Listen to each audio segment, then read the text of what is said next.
ओम शांति।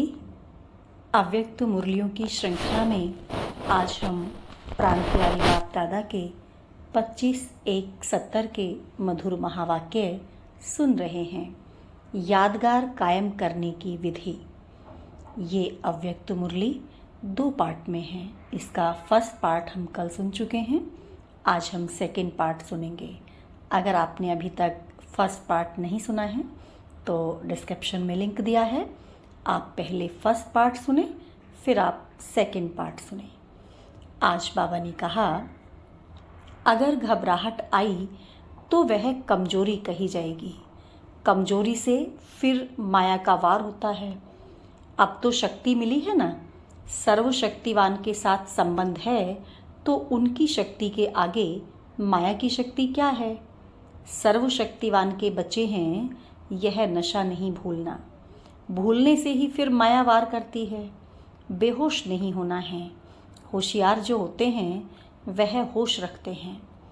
आजकल डाकू लोग भी कोई चीज़ से बेहोश कर देते हैं, तो माया भी ऐसा करती है। जो चतुर होते हैं वह पहले से ही जान लेते कि इनका यह तरीका है, इसीलिए पहले से ही सावधान रहते हैं, अपने होश को गंवाते नहीं हैं। इस संजीवनी बूटी को सदैव साथ रखना है। भले 1 मास से आए हैं, यह भी बहुत है। 1 सेकंड में भी परिवर्तन आ सकता है। ऐसे नहीं समझना कि हम तो अभी आए हैं, नए हैं। यहाँ तो सेकंड का सौदा है। 1 सेकंड में जन्म सिद्ध अधिकार ले सकते हैं। इसीलिए ऐसा तीव्र पुरुषार्थ करो, यही युक्ति मिलती है। जो भी बात सामने आए तो यह लक्ष्य रखो कि 1 सेकंड में बदल जाए। सारे कल्प में यही समय है, अब नहीं तो कब नहीं। यह मंत्र याद रखना है। जो भी पुराने संस्कार हैं वह पुरानी नेचर है, वह बदलकर ईश्वरीय बन जाए। कोई भी पुराना संस्कार, पुरानी आदतें ना रहें। आपके परिवर्तन से अनेक लोग संतुष्ट होंगे। सदैव यही कोशिश करनी है कि हमारी चलन द्वारा कोई को भी दुख ना हो। मेरी चलन, संकल्प, वाणी, हर कर्म सुखदायी हो। यह है ब्राह्मण कुल की रीति। जो दूर से ही कोई समझ ले कि यह हम लोगों से न्यारे हैं। न्यारे और प्यारे रहना, यह है पुरुषार्थ। औरों को भी ऐसा बनाना है। अपने जीवन में अलौकिकता भासती है। अपने को देखना कि लोगों से न्यारा अपने को समझते हैं। अगर याद भूल जाते हैं तो बुद्धि कहाँ रहती है। सिर्फ एक तरफ से भूलते हैं तो दूसरे तरफ लगेगी ना। तो यह अपने को चेक करो कि अव्यक्त स्थिति से नीचे आते हैं तो किस व्यक्त तरफ बुद्धि जाती है। जरूर कुछ रहा हुआ है, तब बुद्धि वहाँ जाती है। कुछ बातें ऐसी होती हैं जिनको खींचने से खींचा जाता है। कई बातों में ढीला छोड़ना भी खींचना होता है। पतंग को ऊंचा उड़ाने के लिए ढीला छोड़ना पड़ता है।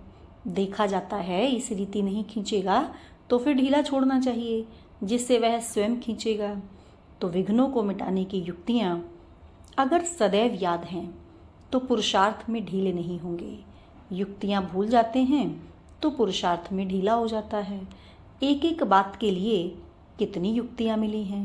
प्राप्ति कितनी बड़ी है और रास्ता कितना सरल है, जो अनेक जन्म पुरुषार्थ करने पर भी कोई नहीं पा सकते। वह 1 जन्म के भी कुछ घड़ियों में प्राप्त कर रहे हो। इतना नशा रहता है ना। इच्छा मात्रम अविद्या। ऐसी अवस्था प्राप्त करने का तरीका बताया। ऐसी ऊंची नॉलेज और कितनी महीन है। जीवन में इतना ऊंचा लक्ष्य कोई रख नहीं सकता कि मैं देवता बन सकता हूँ। यह कब सोचा था कि हम ही देवता थे। सोचा क्या था और बनते क्या हो।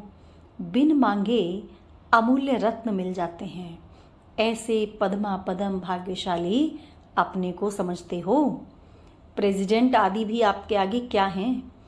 इतनी ऊंची दृष्टि, इतना ऊंचा स्वमान याद रहता है कि भूल जाते हो। स्मृति विस्मृति की चढ़ाई उतरते चढ़ते हो। गंदगी से मच्छर आदि प्रकट होते हैं, इसीलिए उनको हटाया जाता है। तो वैसे ही अपनी कमजोरी से माया के कीड़े पकड़ लेते हैं। अगर हमारी कोई कमजोरी दिखी तो माया के कीड़े हमको पकड़ लेते हैं। तो बाबा कहते हैं कमजोरी को आने न दो तो माया आएगी नहीं। सदैव यह याद रखो कि सर्वशक्तिवान के साथ हमारा संबंध है, फिर कमजोरी क्यों। सर्वशक्तिमान बाप के बच्चे होते भी माया की शक्ति को खलास नहीं कर सकते। एक बात सदैव याद रखो कि मेरा बाप सर्वशक्तिवान है, हम सभी से श्रेष्ठ सूर्यवंशी हैं। हमारे ऊपर माया कैसे वार कर सकती है। अपना बाप और वंश याद रखेंगे तो माया कुछ भी नहीं कर सकेगी। स्मृति स्वरूप बनना है। इतने जन्म विस्मृति में रहे फिर भी विस्मृति अच्छी लगती है।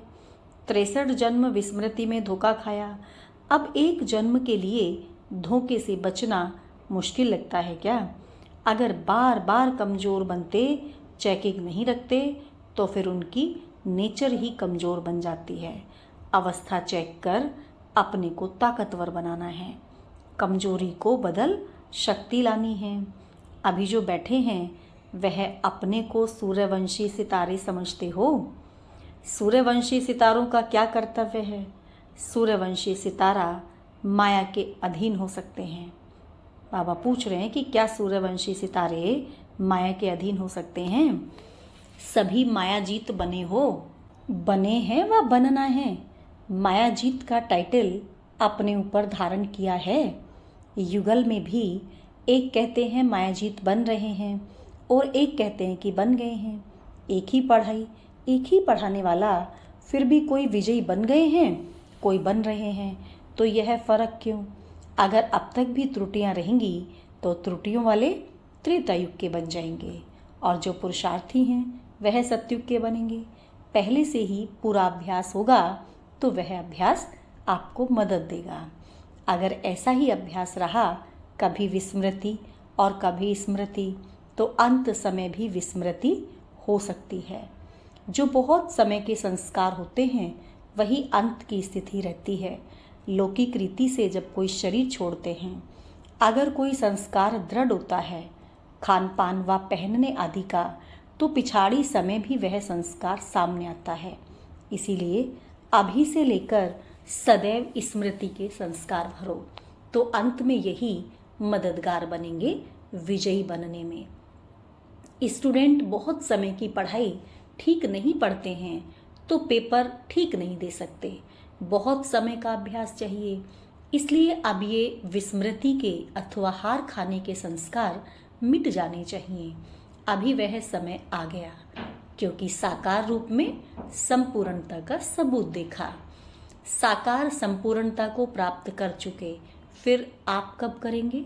समय की घंटी बज चुकी है। फिर भी घंटी बजने के बाद अगर पुरुषार्थ करेंगे तो क्या होगा, बन सकेंगे। पहली सीटी बज चुकी है, दूसरी भी बज गई। पहली सीटी थी साकार में माँ की और दूसरी बजी साकार रूप की। अब तीसरी सीटी बजनी है। 2 सीटी होती हैं तैयार करने की और तीसरी होती है सवार हो जाने की। 2 घंटी इक्तला की होती हैं, तीसरी इक्तला की नहीं होती। तीसरी होती है सवार हो जाने की। तीसरी में जो रह गया सो रह गया। इतना थोड़ा समय है, फिर क्या करना चाहिए। अगर तीसरी सीटी पर संस्कारों को समेटना शुरू करेंगे तो फिर रह जाएंगे। सुनाया था ना कि पेटी बिस्तर कौन सा है, व्यर्थ संकल्प रूपी बिस्तरा और अनेक समस्याओं की पेटी, दोनों ही बंद करनी है। जब दोनों ही समेट कर तैयार होंगे तब जा सकेंगे। अगर कुछ रह गया तो बुद्धि योग जरूर उस तरफ जाएगा, फिर सवार हो न सकेंगे, अर्थात विजयी बन नहीं सकेंगे। अब इसे क्या करना पड़े, कब कर लेंगे, यह कब शब्द को निकाल दो। अब शब्द को धारण करो। कब कर लेंगे, धीरे धीरे करेंगे। ऐसे सोचने वाले दूर ही रह जाएंगे। ऐसा समय अब पहुंच गया है इसलिए बाप दादा सुना देते हैं, कोई उलझन न दे। समय का भी आधार रखना है। अगर समय के आधार पर ठहरे तो प्राप्ति कुछ नहीं होगी। समय के पहले बदलने से अपने किए का फल मिलेगा। जो करेगा वह पाएगा। समय प्रमाण किया, वह तो समय की कमाल हुई। अपनी मेहनत करनी है। बाप का बच्चों पर स्नेह होता है, तो स्नेह की निशानी है संपूर्ण बनना। चल तो रहे हैं, लेकिन स्पीड को भी देखना है। अभी संपूर्णता का लक्ष्य रखना है, तब संपूर्ण राज्य में आएंगे। कोई कमी रह गई तो संपूर्ण राज्य नहीं पाएंगे। जितनी ज़्यादा प्रजा बनाएंगे उतना नज़दीक में आएंगे। दूर वाले तो दूर ही देखने आएंगे, नज़दीक वाले हर कार्य में साथ रहेंगे। नंबर 1 शक्तियाँ हैं वह पांडव हैं। दूसरे को आगे बढ़ाना, यह भी तो खुद आगे बढ़ना है। आगे बढ़ाने वाले का नाम तो होगा ना। बीच बीच में चेकिंग भी चाहिए। हर कार्य करने के पहले और बाद में चेकिंग करते रहो। जब कार्य शुरू करते हो तो देखो उसी स्थिति में रह कार्य शुरू कर रहा हूँ। फिर बीच में भी चेकिंग करते रहो, कितना समय याद रही। कार्य के शुरू में चेकिंग करने से वह कार्य भी सफल होगा और स्थिति भी एक रस रहेगी। सिर्फ रात को चार्ट चेक करते तो सारा दिन तो ऐसे ही बीत जाता है, लेकिन हर कर्म के हर घंटे में चेकिंग चाहिए। अभ्यास बढ़ जाता है तो फिर वह अभ्यास अविनाशी हो जाता है। हिम्मत रखने से फिर सहज हो जाएगा। मुश्किल सोचेंगे तो मुश्किल फील होगा। अपने पुरुषार्थ को कब तेज करेंगे, अभी समय ही कहाँ है। सारे कल्प की तकदीर इस घड़ी बनानी है, ऐसा ध्यान देकर चलना है। सारे कल्प की तकदीर बनने का समय अब है। इस समय को अमूल्य समझकर प्रयोग करो, तब संपूर्ण बनेंगे। 1 सेकंड में पद्मों की कमाई करनी है। 1 सेकंड गंवाया गोया पद्मों की कमाई गंवाई। अटेंशन इतना रखेंगे तो विजयी बनेंगे। 1 सेकंड भी व्यर्थ नहीं गंवाना है। संगम का 1 सेकंड भी बहुत बड़ा है। 1 सेकंड में ही क्या से क्या बन सकते हो, इतना हिसाब रखना है। 1 सेकंड में क्या से क्या बन सकते हैं, इतना हिसाब रखना है। अच्छा, ओम शांति।